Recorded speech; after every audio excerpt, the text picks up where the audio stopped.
I want to talk a bit about spiritual Ayurveda as it's practiced today and why some people coming to the West, especially with degrees as a Bachelor of Ayurvedic Medicine and Surgery from India, often are quite embarrassed about their own traditions or ignore the traditions of spirituality and spiritual figures such as Dhanvantari Deva in Ayurveda.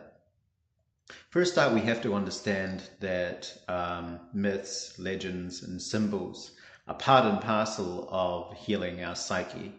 And these are very ancient tools that are still used today in some degree with modern psychological techniques as well to improve our overall mind and well-being.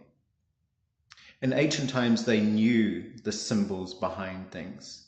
We cannot simply look at a Hindu devata or deity and simply go by its face or overall appearance and try and understand it. We have to understand the depth behind it, what these symbols actually mean at a deeper level, what they mean spiritually, what they mean psychologically, what their action or their kriya actually is.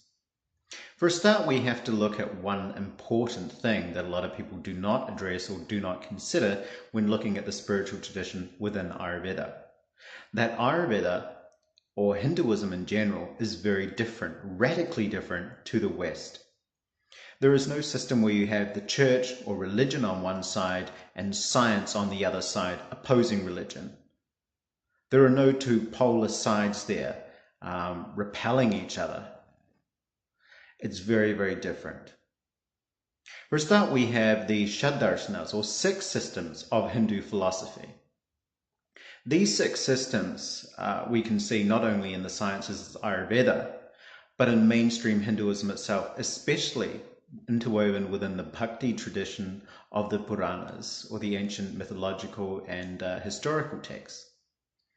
So these six systems, such as cosmology or Sankhya, atomism or Vaisheshika, ritualism as Mimamsa, the metaphysical system or Vedanta, Nyaya or the system of logic, and yoga, a system itself which basically also represents our psychology and our internal side, all go together.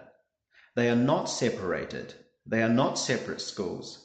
They complement each other. So in the traditional bhashyas or the commentaries, as well as in the traditional Ayurvedic texts right through to the Puranas and texts such as the epics as the Mahabharata and the Ramayana, we will see these six systems mentioned. We will see various facets of them relative to creationism and systems of Vaisheshika and Shaivism, as well as Shaktism in Hinduism. We don't see these systems as being eliminated. So atomism isn't deleted from the system. In fact, it's part and parcel of creation and how Hindus see creation manifesting from an evolutionary perspective, from consciousness and consciousness itself dividing itself down.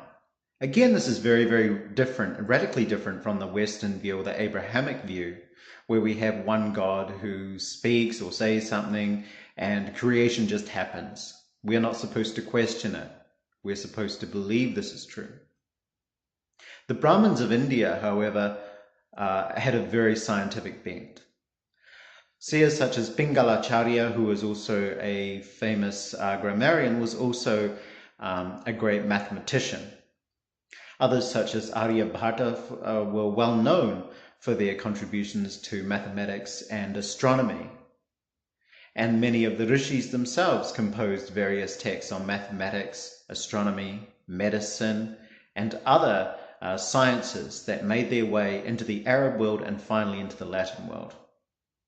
So in conclusion, before we start dismissing these symbols, before we start dismissing traditional Ayurveda, we have to understand that spirituality can and does go hand in hand with science.